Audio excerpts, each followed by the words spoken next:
US presidential hopeful Donald Trump is safe but has injuries to his ear after shots were fired in what the FBI says was an assassination attempt. The gunman, who has just been identified as 20-year-old Thomas Matthew Crooks, was shot dead. An audience member at the Pennsylvania rally was killed. Another 2 have been critically injured. The former president has issued a statement saying he was shot with a bullet which hit his right ear and that much bleeding took place. Trump has thanked the Secret Service and law enforcement officers for their rapid response. US correspondent Mitch McCann reports. Take a look at what happened. Shots are fired and Donald Trump hits the ground. Tackled by Secret Service agents, this was an attempt to kill the former president. Seconds felt like minutes, and Trump was still on the ground. His injuries unknown. I got you, sir. I got you, sir. Let me get my shoes, sir. Hold that in your head. Bloody. Then a bleeding but defiant Donald Trump emerges. Even as the Secret Service try to rush him off stage, he pumps his fist and shouts out to supporters.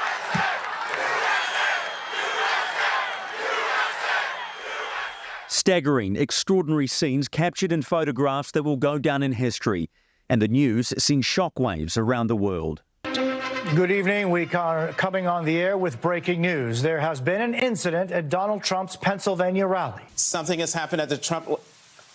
The incident took place at a rally in Pennsylvania. If you've just tuned in, being reported as an apparent shooting. The Secret Service says the shooter fired multiple shots from an elevated position outside of the Trump rally before he was killed by agents. Video captured on a cell phone shows a Secret Service sniper apparently reacting to the sound of shots being fired. One audience member was killed by the gunman's fire. 2 others were critically injured. The man in the bleachers, kind of to the right of me in the bleachers, took a gunshot wound to the head, was killed. And another woman, I don't know exactly where she was in the bleachers. I think she was either behind me or to the right of me. She got around she got hit in the forearm and hand, it looked like. First thing I heard was a couple of cracks, and then we hit the deck. Republican Rico Elmore was one of the speakers at the rally and left covered in blood after helping one of the attendees who was shot. And then I jumped over the barrier and put my hand on the guy's head that was profusely bleeding. In a post on social media, Donald Trump thanked the Secret Service and law enforcement for their rapid response to the shooting, going on to say, "I knew immediately that something was wrong and that I heard a whizzing sound, shots, and immediately felt the bullet ripping through the skin. Much bleeding took place, so I realized then what was happening."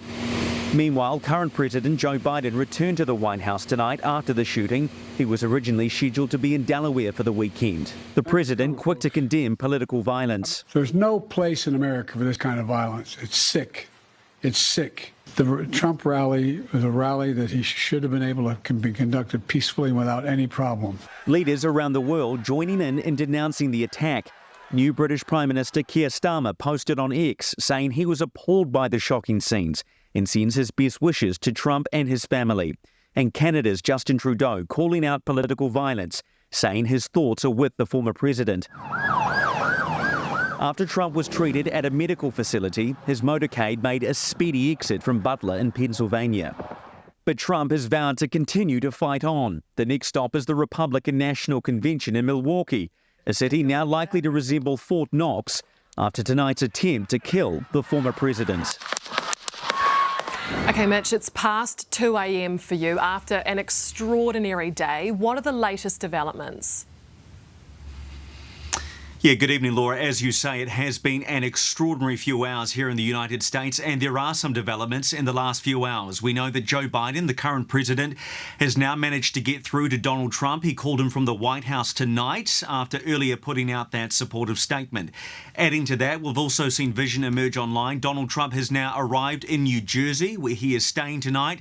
That footage showed him walking down his plane. He appeared to be fine, but it was hard to see that ear that was covered in blood a little earlier. Now, two key questions, Laura. Who did this and why did they try and kill Donald Trump? Well, the first question there may have just been answered by the FBI. They put out a statement, as you mentioned at the top of the show, saying they believe the suspected gunman is 20-year-old Thomas Matthew Crooks from Pennsylvania. That is Thomas Matthew Crooks, a 20-year-old from Pennsylvania. And the second question, why did someone try and kill Donald Trump? They're still trying to work that out. They say how they are working tirelessly to find out the answer to that question, and anyone with information should be calling the FBI immediately. Our Prime Minister has joined other world leaders in sending a message of support to the former president. Meanwhile, an international affairs expert says New Zealand isn't immune from the potential ramifications of the shooting. It's an act of political violence that's shocked the world. And for Acting Prime Minister David Seymour, a reminder of what New Zealand needs to hold on to. I'm just proud that I can be the Acting Prime Minister of the country, walk down here by myself with no security and do this interview. His thoughts are with former President Trump. I hope he's okay. Nobody who stands for office should have to contend with violence. You should be contending with the desires and hopes of the voters and the arguments of your opponents, not bullets. Christopher Luxon has just ended his 5-day trip to the US and tweeted, "I'm shocked by the events at the rally today. My thoughts are with the former president, his family and the victims of this attack. No country should encounter such political violence." Foreign Affairs Minister Winston Peters tweeted, "We are shocked by the violence directed at former President Donald Trump's rally today. Our thoughts are with the American people directly affected at this difficult time." International law professor Al Gillespie is hoping a thorough investigation can be completed before any potential public reaction. America is already in a very stressful situation. The election is very contested, and it wouldn't take a lot to have these acts copied by others. I hope everyone can show restraint. He says this event is likely to be analysed for years to come. You can even go back in history and you can look at the debate about who shot JFK, and people are still arguing about it. And I imagine that with this attempted assassination, there's going to be decades of debate over who was and was not responsible. Depending on the suspected shooter's motivation, there could be changes here. So what we need to be watching here is the rising terror threat levels of not just the United States, but other countries as well. Because if this is linked to outside people, it could have much broader ramifications.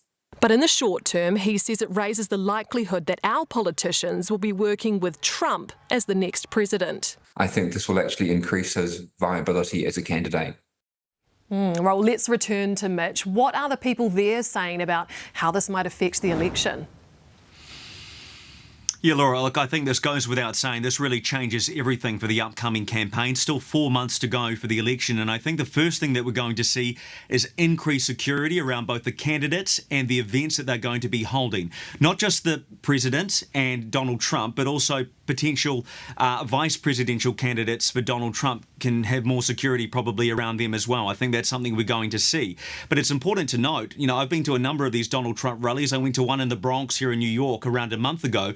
There is already huge amounts of security, so we can expect that to be increased in the coming weeks, particularly at that convention. Just finally, another thing that we've seen is some of the language from some of the Republicans tonight around how they're going to play this in the coming days.